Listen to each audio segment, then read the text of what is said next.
What are you finding from the government? Are they helping you grow your business, or are they generally in the way? What we're finding is that we are hindered through a variety of barriers through government in terms of licensing fees. A lot of the things that we want to do here at the restaurant, we have to go through a lot of loopholes. We have to go through a lot of paperwork. So it can be a stumbling block for us, yes. Do you feel that you've been well represented by people like Sheldon Whitehouse? Where we've been frustrated by delegations is the lack of hearing out the small businessman and seeing where we need to go. What do we see as strengths? We've been saying over and over to our congressional delegates for years.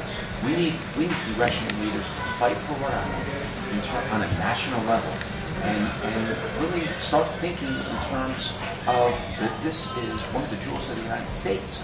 But we don't promote it as such. We don't leverage our strengths in Rhode Island at all, do we? No. Thank you for having us all today here at Rios. It's a chilly day here in Rhode Island on the final loop of Ride4Jobs. We're hitting 5 towns today as we wrap up our 39-town tour. Ride4Jobs. Ride4Jobs.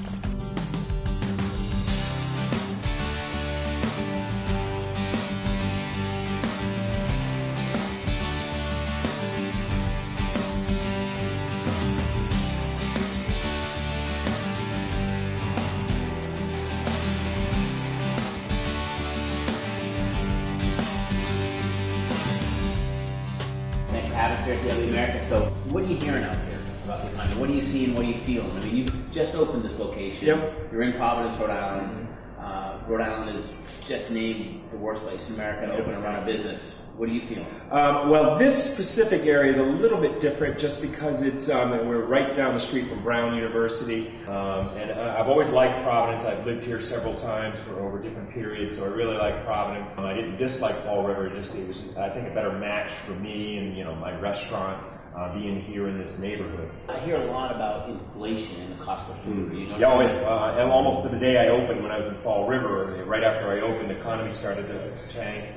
And cost of things just skyrocketed. So fuel costs add to everything. Are they charging you delivery fees now? Well, I will get most everything, and that's how I kind of learned and adapted to all things. I go to Restaurant Depot and BJ's and all the other things, and so that's how I eliminated those fees and charges. But yeah, they're in everything.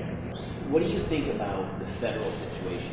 Our leaders in Washington, D.C., do you think they're in touch with you, the small business? No, absolutely not. I watch the news, and several different politicians are saying, got to get jobs, got to help small businesses, the backbone of America. But I have not seen anything. There's been a few things, legislation passed to help out, but I have not seen it at all.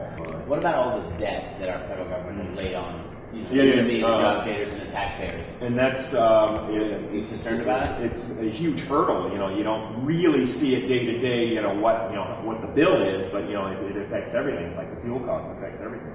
And that's been my thing with the business. At first, I couldn't get any financing, but then I realized that was a good thing because then you don't have to pay that back. Yeah. So when I moved here, I tried to do it without taking any loans or anything, and I had to take a couple of small things, but not much really, because I was just trying to get rid of all the debt that I had from my previous restaurant. Do you think that Sheldon Whitehouse is looking out for the Main Street business person? I haven't seen him. I haven't heard any talk. Maybe he's dealing with some, but he's not dealing with the ones I know. All the ones on the street don't know him. Gary, thanks for having us here at the Ugly American. Great burger, great fries. Come to the Ugly American.